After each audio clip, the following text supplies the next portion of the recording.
করে করে ছিলাম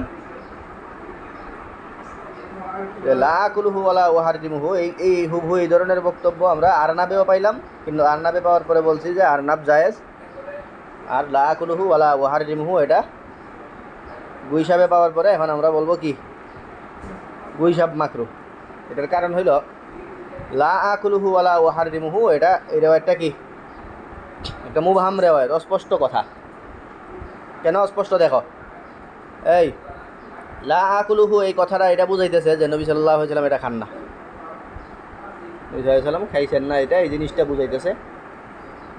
আবার আরেকটা জিনিস বুঝাইতেছে পাশাপাশি যে ওয়ালা উহাররিমুহু বুঝাইতেছে যে এই জিনিসটা খুব খারাপ না, হারাম না। এখন কথা হইল তাহলে মাঝখানে একটা লেভেল আছে যে এটা মাকরু কি মাকরু না, এই ব্যাপারটা ক্লিয়ার না। এখানে নবী সাল্লাল্লাহু আলাইহি ওয়াসাল্লাম খাইছেন না, যে নবী সাল্লাল্লাহু আলাইহি ওয়াসাল্লাম এটা না খান নাই, এই ব্যাপারটার ব্যাপারে এটা স্পষ্ট, এবং নবী সাল্লাল্লাহু আলাইহি ওয়াসাল্লাম এটা হারামও করেন না, এই ব্যাপারটাও এখান থেকে স্পষ্ট। কিন্তু অস্পষ্ট কোনটা, মাকরু কি না এটা অস্পষ্ট। তো আমরা আরনাবের ব্যাপারে বলছিলাম যে এটা মাকরু না, এই মাকরু না যে বলছিলাম এটা এই কারণে বলছিলাম যে লা আকুলুহু ওয়ালা উহাররিমুহু থেকে আমরা মাকরু না বানায় ফেলছি, এরকম না। বরং মাকরু না বলার কারণ হলো আরনাবের ব্যাপারে আমরা আয়েশা রাদিয়াল্লাহু তাআলা আনহাকে নবী সাল্লাল্লাহু আলাইহি ওয়াসাল্লাম আরনাব খাওয়াইছেন। আয়েশা রাদিয়াল্লাহু তাআলা আনহা বলেন যে আতা আমানি দিয়ে গেছেন, এরপরে নবী সাল্লাল্লাহু আলাইহি ওয়াসাল্লাম থামায় রাখছেন করে, আমি যখন ঘুম থেকে উঠলাম তখন আতা আমানি, এবং আমারা আসহাবাহু ফা আকালু নাকি, তখন হাদিয়া দেওয়ার পরে এরপরে নবী সাল্লাম দেওয়ার পরে নবী সাল্লাল্লাহু আলাইহি ওয়াসাল্লাম সাহাবাদেরকে আদেশও দিয়েছেন যে কি তোমরা খাও। তাইলে এই অর্ডারগুলি ওই যে মাকরু কিনা একটা অস্পষ্টতা ছিল, মাকরু নাকি মাকরু না, এই নবী নিজেই খাওয়াইছেন, নিজেই বলছেন খাও, এই কথাগুলি বলার পরে এই অস্পষ্টতাটা দূর হয়, যে আমরা বুঝতে পারি যে আরনাবটা কিনা মাকরু না। কারণ মাকরু হইলে উনিই খাওয়াইতেন, আবার উনি খাইতে বলতেন, এরকম হইতো না। কিন্তু এইখানে আবার লা আকুলু ওয়ালা উহাররিমুহু পাওয়ার পরে আমরা মাকরু বলবো এই কারণে, কারণ আরনাবের মতো এখানে অত স্পষ্ট কোনো মাকরু না এমন কোনো কথা নাই। দবের ব্যাপারে এমন কোনো কথা নাই যে দব নবী খাওয়াইছেন অথবা বলছেন যে দব খাও। দুই জায়গায় দুই আচরণের কারণ বুঝছো।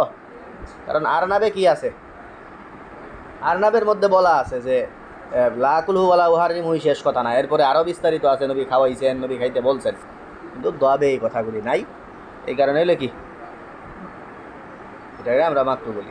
আরনাবের ব্যাপারে সর্বোচ্চ আইম্মায়ে সালাসা এবং ওনারা যে অন্যান্য জমহুর যে দলিলটা পেশ করেন সেটা একটুকু, যে উকিলাতি দব্বু আলা মাইদাতি রাসূলিল্লাহি সাল্লাল্লাহু আলাইহি ওয়াসাল্লাম, নবী সাল্লাল্লাহু আলাইহি ওয়াসাল্লামের দস্তরখানে দব খাওয়া হয়েছে।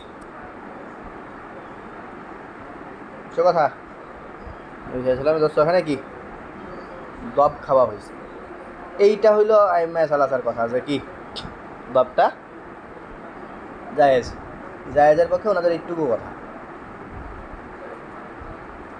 আইম্মায়ে সালাসা দলিলটা বুঝছো, যে নবীর সামনে নবীর দস্তরখানে কি খাওয়া হয়েছে, দব খাওয়া হয়েছে, তাইলে বোঝা যায় দব খাওয়া কি জায়েজ।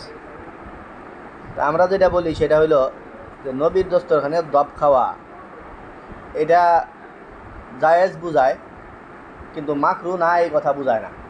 আরনাবের ব্যাপারে কথাগুলি ছিল নবী খাওয়াইছেন, নবী খাইতে বলছেন, এই নবী খাওয়াইছেন, নবী খাইতে বলছেন, এটা যতটা পাওয়ারই, ওই নবীর সামনে একজন খাইছে, এটা কি অত পাওয়ারই, ওটা অত পাওয়ারই না।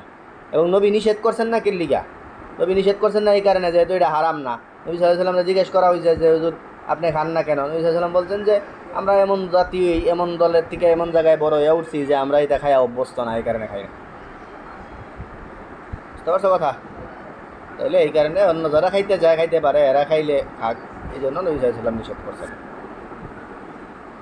আচ্ছা, এই হইল এখানে তোমরা এই ব্যাপারটা বিশেষভাবে মাথায় রাখবা যে লা আকুলুহু ওয়ালা উহাররিমুহু দুই জায়গায় থাকার পরে এক জায়গায় কেন আমরা জায়েজ বললাম আর এক জায়গায় মাকরু বললাম, কারণ ওইখানে ওইটার পরেও নবীর নিজেরই অনেক কর্ম আছে যেটা খাওয়ার পক্ষের, কিন্তু দ্রব্যের মধ্যে এই ব্যাপারগুলি নাই। বুঝছো ওয়াকাদ ইখতালাফা আহলুল, আচ্ছা উনি এই যে ইখতিলাফ আছে এই ইখতিলাফের কথাটা উনি বলতেছেন, ইখতিলাফ